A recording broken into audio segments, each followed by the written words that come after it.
Hey, what's up, everyone? My name's Lionel. Hey, I'm your host for LT Productions, and you are watching I Watch You Watch.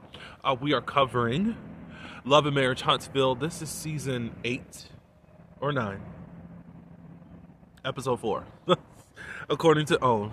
I appreciate everyone for coming to my channel. Please like this video, and also please support by subscribing if you want to. And also, as I did mention, liking, and if you could leave your comments below. Let's get into this episode. I do have some thoughts.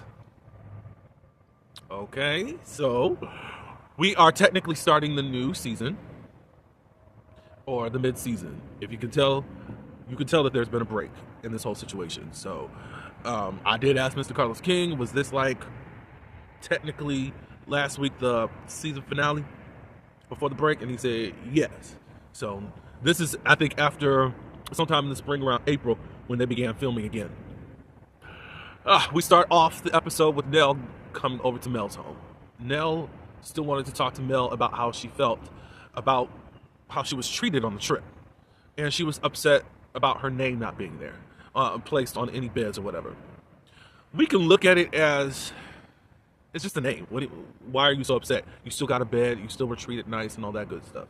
I think because of the care Nell does go out of her way to make sure that Mel is taken care of. They make sure that Martell is not around. If you're not, they take the heat from Martell if she's invited and he's not.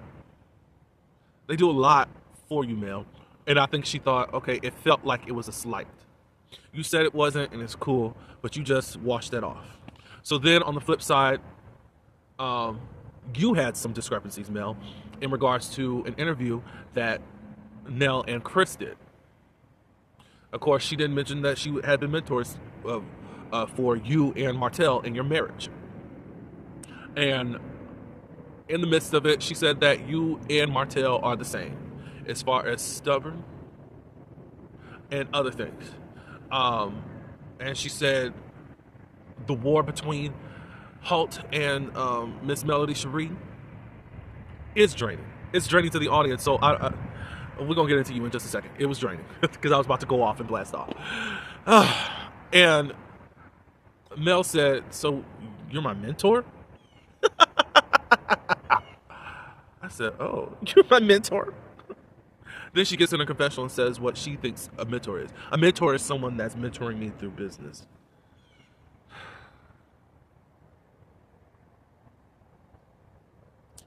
Nell says that she said what she felt because that's how she felt. And that's just it. And I have been a mentor to you.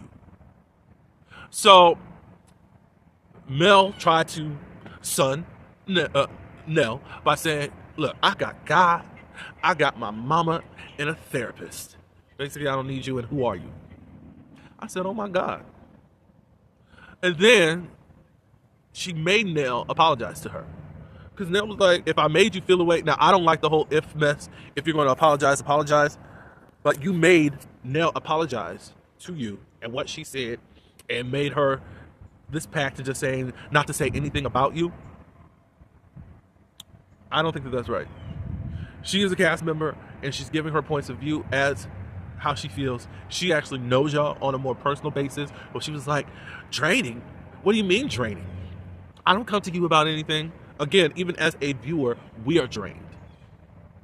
And at this point, we are more on your side, Mel.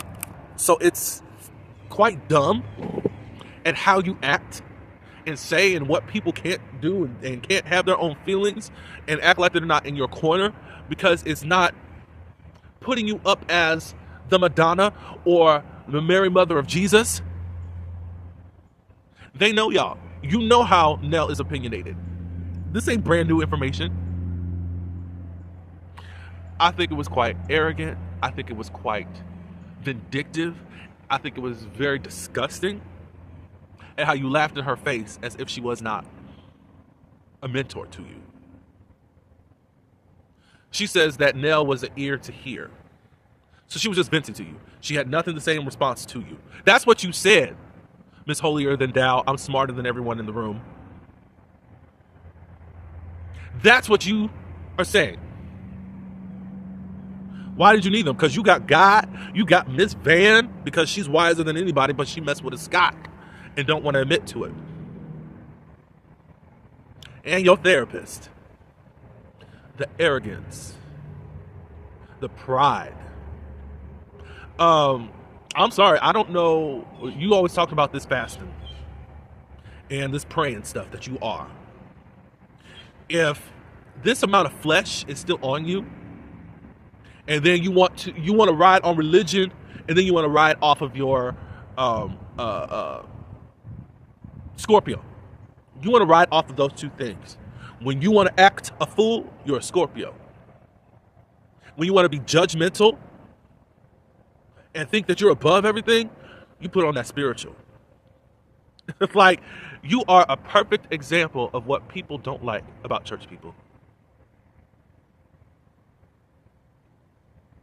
It doesn't matter the amount of good that you do, because there's still a nasty, filthy heart within you.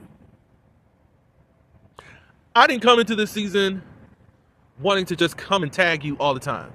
Actually, I've been more on your side in regards to this Marceau thing. But after the last few episodes, the only thing I'm going to defend your raggedy tail, shout out to the Bell's perspective, is about this Martell thing. Anything else, I'm coming down on you. So, even if you don't feel my crushing, I'm going to crush you. Because you are awful. And a bad representation of being one of God's children.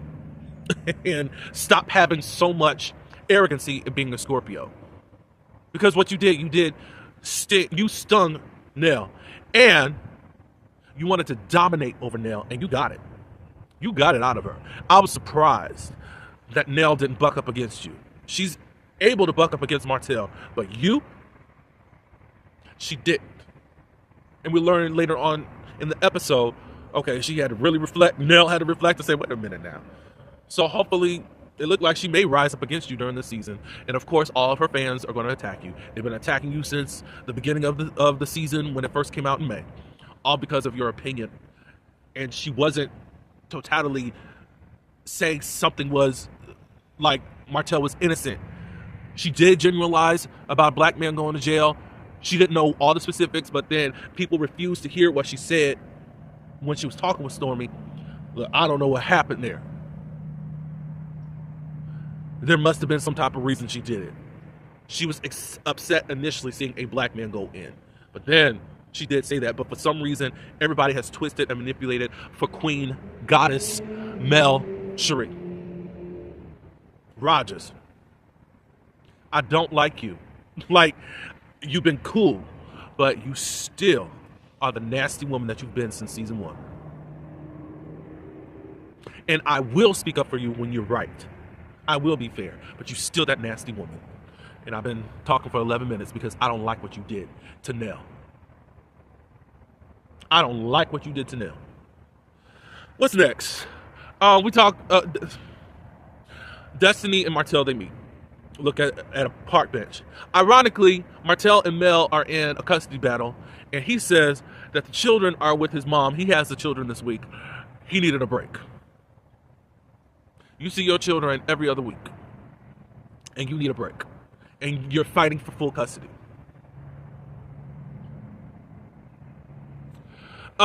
Destiny does say, what's going on with her. Her dad found 2 more spots, I think, of cancer or something that's going on with him. She wants to see an herbalist. He's stubborn in regards to getting the care that he needs. And Madani is going to be 100% e-commerce. She's selling online.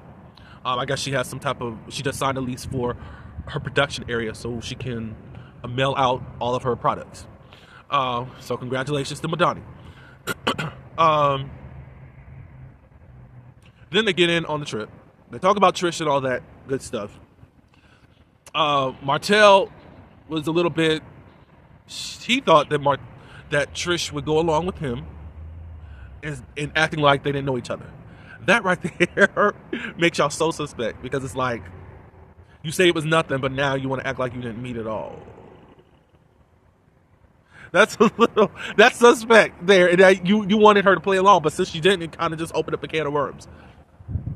I still don't believe that they slept together. I think that there was potential of something happening, but whatever happened, a stop sign was put up there. That's what I think. But then Destiny started talking about the respectable cheating, and I don't know why she did that, because it just gave this full ammunition to act like his cheating was okay. I'm not saying that Destiny was wrong, but why'd you do that? It just filled his head with ego, because he still says that I made a mistake. You made a mistake for 5 years, 5+ years. I made a mistake. We all make mistakes. No, you made a decision. Ooh, I almost said something. Oh, you made a decision. Anyways, let's get away from him. What's next? Trish and Kid.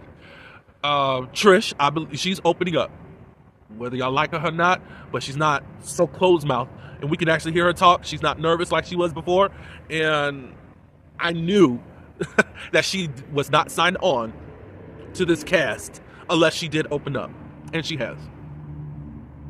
So anyways, Ken and Trish, they're cleaning out. They just moved into a new house, and they're cleaning out the garage. This is their storage area for stuff that they still need to put up and all that good stuff. So Trish's son with Marquez, Xavier, was graduating high school, I believe.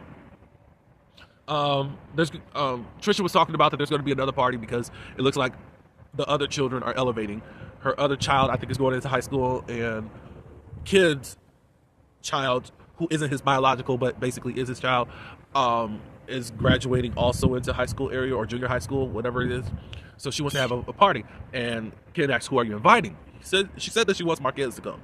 Well, what happened at graduation at Xavier? Marquez didn't have no gas money to come from Atlanta to come down here, and Trisha gave it to him. And I'm like, Marquez, do you pay child support? So that means you didn't have a graduation gift for your child.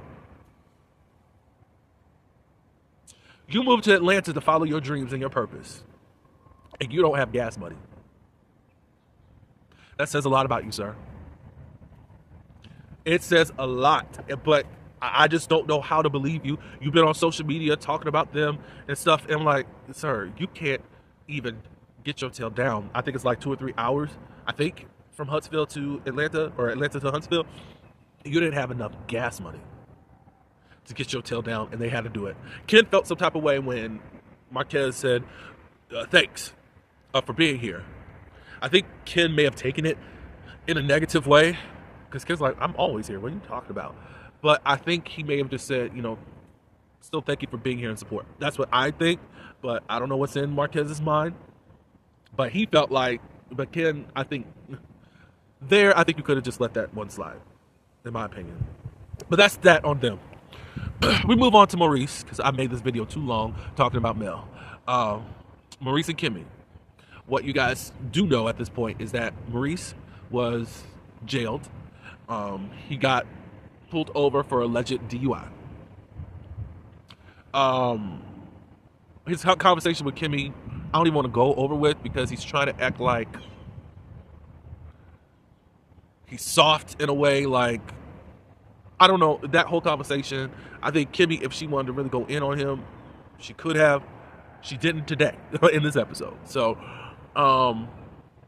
Kimmy basically was like, I wanted to help you. Now, this is what I will bring out about the conversation. She said, I didn't know what had happened to you when I finally found out.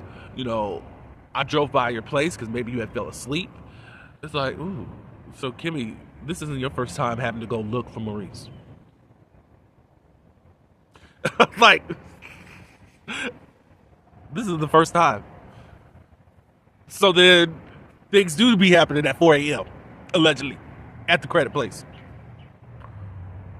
That's just where my mind goes. I don't know if this happens or not, but it's just like, Kimmy, you see what you actually let come out of your mouth?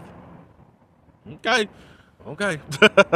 But he had all this mumbo jumbo. Basically, Maurice, all I can say is that I don't have respect for you.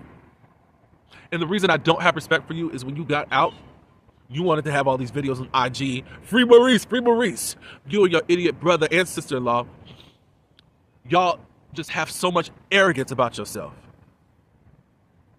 that y'all came out acting like, I'm innocent. Da, da, da, da, da. I know that the charges were just recently dropped, and I don't care. It's because of how you decided to behave, as if you don't know the law, like you're not a lawyer, You did all that extra stuff. You don't know whom you have triggered. Mel gets into that a little bit later, herself. And then you want people to respect you. Like, I that part I do agree with Mel about. Like, you're not an upstanding citizen. No matter if you were innocent or not, you didn't handle it well at all. And at your big age, I think you're going on 50 and you're still acting like a 20-year-old. Even about this, it's one thing to get a DUI. It's another thing to be arrogant and partying and all this stuff on camera. You let it be shown on camera. So I don't have respect for you. Next. Mel. She has this community thing under the branch of 7th Avenue. She invited Shanita. Lord Jesus. We're going to have to see her. Because really Mel does not like any of her cast. That's all we can say. So we're going to have to be stuck with Shanita. Shanita came all the way down from Atlanta. And then none of the other cast has shown up. Now, this is what's up. Because I do listen to some of these YouTubers. This is right after the break that they started shooting. This is the mid-season premiere. Mel had this event in Atlanta. Her first ever doing this, where she had the actor Michael Ealy. That was one of the guests or whatever. This is the rumor that was going out since earlier this year. First, Mel was upset that production didn't come and film in Atlanta where this event was that she had. And I think also the cast didn't come to support her. Y'all, YouTubers, were saying that the Scott's event in February was filmed. We saw not one lick of it.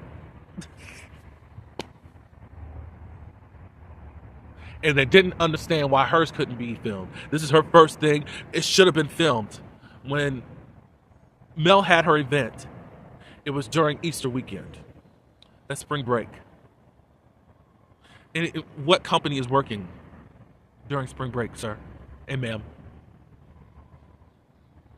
So now Mel is talking about people not showing up. Showing up at this event where you have this short table and you're feeding people spaghetti and green beans.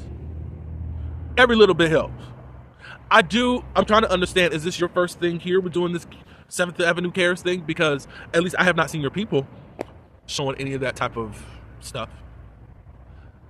Of you giving back to the community in this way. Who was your target audience? Like, can I come up and get a plate if I want it? But honestly, I don't think I would want anything, because why do y'all have bundles and inches and it's not wrapped up in a hairnet? And not just you and Shanita, the rest of your people there. Why didn't y'all have it in a bonnet or a hairnet? Y'all was just serving food. I know it was spaghetti, regular spaghetti and baked spaghetti, and I guess some green beans. It's just like, okay. So I feel like this scene was in compensation of what she wanted to happen in Atlanta. Now, if you are doing other things, kudos to you. I can stand corrected. This is the first time I've known that 7th Avenue is doing community stuff under your branch of 7th Avenue. Not saying you have not done any type of outreach. I'm just saying under 7th Avenue. So then her and Shanita start talking about Maurice. She feels like Mel that they didn't come out because they didn't really want to talk about the whole DUI thing. And then, as I was saying before about Maurice being very arrogant, like, how can you be a leader in a community? How can you have all these Dr. Martin Luther King speeches and you're doing all this reckless stuff, reckless driving as far as getting a DUI and showcasing and all that. She said that she had an aunt who was unalived by a drunk driver. So it's very serious to people. I can't take that away from Mel in regards to that. I got to read you for a lot of other stuff, but yeah. And I actually gave you the last scene, but Nell and Chris, they had a talk. And they just came to the conclusion we're not going to talk about Mel. But Nell did feel like, after thinking about it, no, we've been mentors. We've been over to your house at night, hearing y'all talk days and all this stuff. No, for you to just, you don't like that somebody's holding you accountable and all of that. But I can't be that way. So I think we're going to see a different Nell. We're going to see a whole lot more attacks by her fans towards Nell. It's already begun, but hey. And that's just how the cookie crumbles. But that's it. I forgot about the nail situation, and I sped forward with that. But yeah, so it looks like this is going to be another half season of complaining and reading meltdown. That's all I do have. But y'all can let me know in the comments what you think. Thank you for coming by and supporting. Like this video, subscribe, and until the next one, peace.